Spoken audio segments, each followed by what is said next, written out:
Hello, and thank you for joining me for this episode of Festo's Garage. Today, we're going to be removing a lift cylinder on this two-post car lift. This one's a forward 8000A, but this is probably going to be similar to many of the two-post car lifts you'll find out there. So let me show you how it's done. First thing I did was raise the arms up as far as they'll go and made sure that they're locked in place. Once I know the arms are locked in place and they're not going anywhere, I'm going to hold the lever down. That's going to let the pressure off, and that way I can start to pull the cylinder down as far as I can and push as much fluid as I can possible back into the reservoir.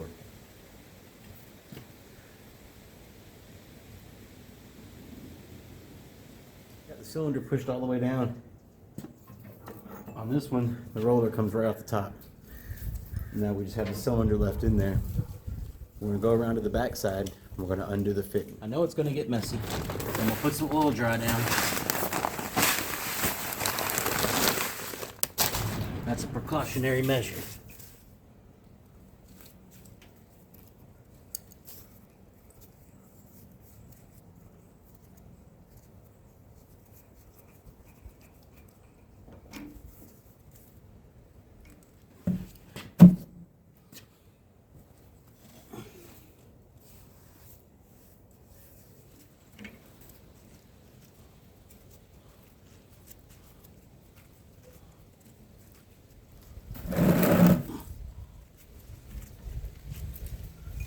Alright, this pipe screws into the bottom of the cylinder.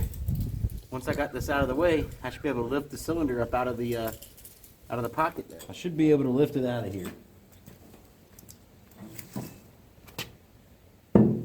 Just like that. Alright, now we can set this on the bench and see what seals do we need. Well, there you have it. How to get the cylinders out of your lift. It's real easy. It doesn't take you but maybe 10 minutes. And you can take them to the shop and have them rebuilt, or you can do what I'm going to do, look up online, find a part supplier that'll get the parts that you need, take them apart, put new seals in yourself, and pop them right back in the reverse order. Until next time, GreggFesto out.